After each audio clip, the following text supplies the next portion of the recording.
এই গর্দব সোর সোরটা বাংলা ভাষায় বক্তৃতা করে কি কাওয়া না কি কি কি কি এদের লাগিয়ে আবার জাতি কান্দে, যেগুলো আপনারা লেখেন মানুষকে বুঝ দেওয়ার জন্য সুন্দর সুন্দর কথা লেখেন আপনারা, এতে আমাদের হৃদয়ে ক্ষরণ হয়, চোখে পানি আসে। স্মৃতিকথা বলার জন্য সে স্মৃতিও বোধ হয় তার নাই। আমার জানা মতে যিনি বসেছেন আমার পাশে, ওনার জন্মদাতাকে যখন কুলাঙ্গারেরা ধরে নিয়ে যায় নরপশুরা, তখন ওনার বয়স হয়তো বা 4 অথবা 5 বছর। কাজে অতটা স্মৃতিও ওনার নাই, আছে শুধু সারা জীবনের হৃদয়ের কান্না। এখন ওনার বয়স 59 বছর, আমার হিসাব অনুযায়ী 58-59, হৃদয়ের কান্না। তার যে বড় ভাইটি তখন 12-13 বছর ছিল, মিশুক মনির, ওনার সঙ্গে 2-1 বার আমার তার কর্মক্ষেত্রে পরিচয় ছিল। ওনার সঙ্গে আমার কোনো, আজকে যার সঙ্গে কথা বলতে বসেছি ওনার সঙ্গে পরিচয় নেই। ওই যে আপনি আলুর পথে বলছেন, কি আলুর পথে? ওই স্বাধীন সংলাপ, কি স্বাধীন? কেন এগুলা বলেন আপনারা টেলিভিশনে? বলে বলে মানুষকে বিভ্রান্ত করেন। এই দেশ স্বাধীনও না, এই দেশের স্বাধীনতা নাই, মানুষের ব্যক্তির স্বাধীনতা নাই, আলো তো নাই। এটা অন্ধকারের এমন গভীরেই দেশ নিমজ্জিত হয়েছে। আমার জীবনকালে এই দেশে আর কোনো আলোকবর্তিকা আমি দেখতে পারবো এটা আমি মনে করি না। যেগুলো আপনারা লেখেন মানুষকে বুঝ দেওয়ার জন্য সুন্দর সুন্দর কথা লেখেন আপনারা, এতে আমাদের হৃদয়ে ক্ষরণ হয়, চোখে পানি আসে। এই দেশে কোনো আলো নাই, দেশটা শেষ হয়ে গেছে। 54 বছর আগে 69, 70, 71, আমি 69 সনের সেপ্টেম্বর মাসে এসে ঢাকা বিশ্ববিদ্যালয়ে ভর্তি হয়েছি MA ক্লাসে, 22 বছর বয়সে, 22.5 বছর বয়সে। সেপ্টেম্বর মাসে ভর্তিছি, অক্টোবর, নভেম্বর, ডিসেম্বর মাসে হঠাৎ করে 69 সনের ডিসেম্বর মাসে এই মনির চৌধুরী সাহেব বলতেছে, 2 জন টিচার আমাদের জগন্নাথ হলের উত্তর গেটের সামনে তখন পিঠা বানাইতো। ঢাকাতে এত পিঠার দোকান ছিল না। আমি দেখলাম ওনারা 2 বন্ধু দাঁড়ায়া দাঁড়ায়া পিঠা খাইতেছে। স্যারকে দেখলাম, মনির চৌধুরী স্যার, আর সম্ভবত 2 জনই পৃথিবীতে নেই, তার নাম বোধ গিয়াসউদ্দিন সাহেব। এই 2 জন দাঁড়ায়, 2 জনই শহীদ, পিঠা খাইতেছে, চিতই পিঠা সকালবেলা। আমার শরীরে একটা ঝাড়া মারলো, কারণ আমি ওনাকে ওইভাবে চিনতাম না। তার একটা বই পড়ে আমি চিনলাম তাকে। বইটার নাম হলো রক্তাক্ত প্রান্তর। এই বইটা যারা না পড়ছে তাদের শিক্ষা জীবনে নিশ্চয়ই সবাই পড়ছে। আমার এই বইটা আমি উপলব্ধি দিয়েই পড়েছি। এই বইয়ের কতগুলো ক্যারেক্টার, বিশেষ করে ইব্রাহিম কার্দির ক্যারেক্টার। যাও, মনির চৌধুরী সাহেবের প্রতি আমার শ্রদ্ধা, অসীম শ্রদ্ধা। শুধু এই কারণে না, উনি ওই যে জেল খাটতে শুরু করছে, বাম রাজনীতি, প্রগতিশীল রাজনীতি, যখন এই দেশে নারায়ে তকবীর আল্লাহু আকবার, লড়কে লেঙ্গে পাকিস্তান, ছিনকে লেঙ্গে পাকিস্তান, হাত মে বিড়ি মুখ মে পান, ছিনকে লেঙ্গে পাকিস্তান স্লোগানে যখন মুখরিত, তখন তারা ভাই বোন জনাব মনির চৌধুরী এবং নাদিরা বেগম, তারা তখন স্লোগান দেয়, এ আজাদি ঝোটা হে লাখো ইনসান ভুকা হে। কত শ্রদ্ধা পাওয়ার যোগ্য।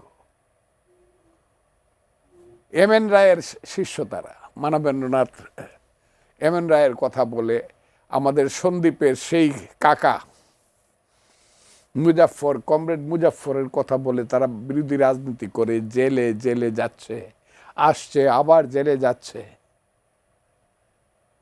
ভাই বোন 2 জন ভাষা আন্দোলনে জেলে গেল, সব কিছু, ভাষা আন্দোলনে গিয়ে কবর, কবিতা, নাটক করলো, কত কিছু। মনির চৌধুরীর ইতিহাস বলে শেষ করা যাবে না। অল্প বয়সে মারা গেছে আমি বলবো না, তবে মধ্য গগনে তখনও তিনি আসেন নাই। তার জীবন সূর্যটা তখনও মধ্য গগনে আসে নাই, তখন উনি পৃথিবী ছেড়ে তাকে যেতে বাধ্য করা হলো। সেই 14ই কত কমো আপনাকে, আমি বলে 5 দিন বলতে পারবো আমি, নির্ঘুম। কারণ আমি নিজে যোদ্ধা ছিলাম, শুধু যোদ্ধা ছিলাম না, শুধু অস্ত্র হাতে একটা রাইফেল নিয়ে গুলি করছি তা না, আমি বুঝে শুনে যুদ্ধে গেছি। আমি বাঙালি জাতির ইতিহাস, তার ঐতিহ্য, তার সংস্কৃতি পদ্মা মেঘনা যমুনার পারে পারে যে বাঙালি জাতির 10,000 বছরের ইতিহাস বুঝে শুনে আমি রাজনীতি করছি। কারণ আমি যখন মুক্তিযুদ্ধে যাই তখন আমি MA ফাইনাল ইয়ারের ছাত্র, আমার বয়স 23 বছর, এবং আমি এখনকার মতো গর্দবদের সাথে মিলতাম না। তারা ভালো কি মন্দ পরবর্তী সময়ে সেটা আমি বলবো না, আমার সেই সময় রিয়েল মিলটাই ছিল সিরাজুল আলম খান, আব্দুর রাজ্জাকদের মতো লোকজন, ছাত্রনেতাদের সাথে। রাশেদ খান মেননদেরকে দেখলে সালাম দিতাম, সাইফুদ্দিন আহমদ মানিক, মতিয়া চৌধুরীরা, তাদেরকে দেখলেই সালাম দিতাম। তারা ছিল ছাত্র নেতা বা নেত্রী। এই গর্দব সোরটা বাংলা ভাষায় বক্তৃতা করে কি কাওয়া না কি কি কি কি, এদের লাগিয়ে আবার জাতি কান্দে, ওইসব না।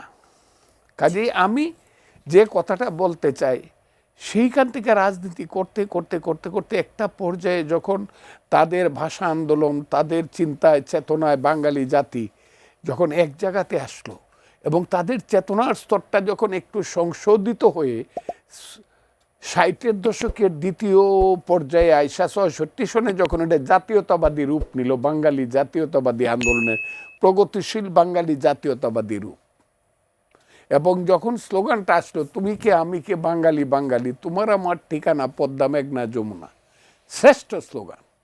তোমার আমার জাতীয়তাবাদের সবচেয়ে শ্রেষ্ঠ স্লোগান, তোমার আমার ঠিকানা পদ্মা মেঘনা যমুনা। রক্ত সূর্য উঠেছে, সেই যুদ্ধটা আমি করেছি। সেই যুদ্ধের পর্যায়ে পর্যায়ে আমাদের এই যে বুদ্ধিজীবীরা যাদেরকে হত্যা, ওই যে গিয়াসউদ্দিন আহমদকে মারা হয়েছে, মৃত্যুর আগে লিখে গেছে রাইফেল রুটি আওরত, কঠিন ব্যাপার। এই যে জিসি দেবকে হত্যা করা হয়েছে, এই যে ডক্টর আব্দুল আলিম চৌধুরী ডাক্তার, চোখের ডাক্তার ছিল বইলা, যেহেতু সে সৈয়দ নজরুল ইসলামের আত্মীয় ছিল, সেই বাড়িতে সৈয়দ নজরুল ইসলাম পালাইয়াছিল, এই অপরাধার চোখ খুললে মারা হয়েছে।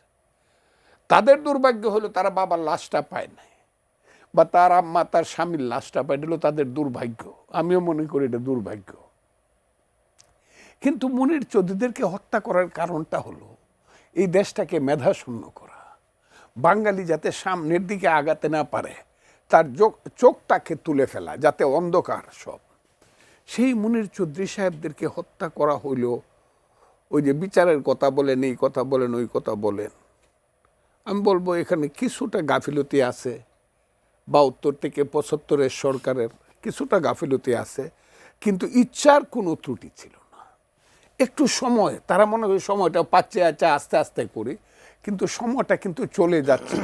মুনির চৌধুরী সাহেবদের মতো মহামানবদেরকে এবং অন্যান্য বুদ্ধিজীবীদেরকে আজকে যে 14ই ডিসেম্বর বুদ্ধিজীবী হত্যা দিবস, যাদেরকে হত্যা করছে তাদের কঠিন বিচার হওয়া উচিত ছিল, যে বিচারটা হয় না। এখন বরং এইসব অমানুষ, নরপশু, নরাদমরা এইসবকে নিয়ে ঠাট্টা মশকরা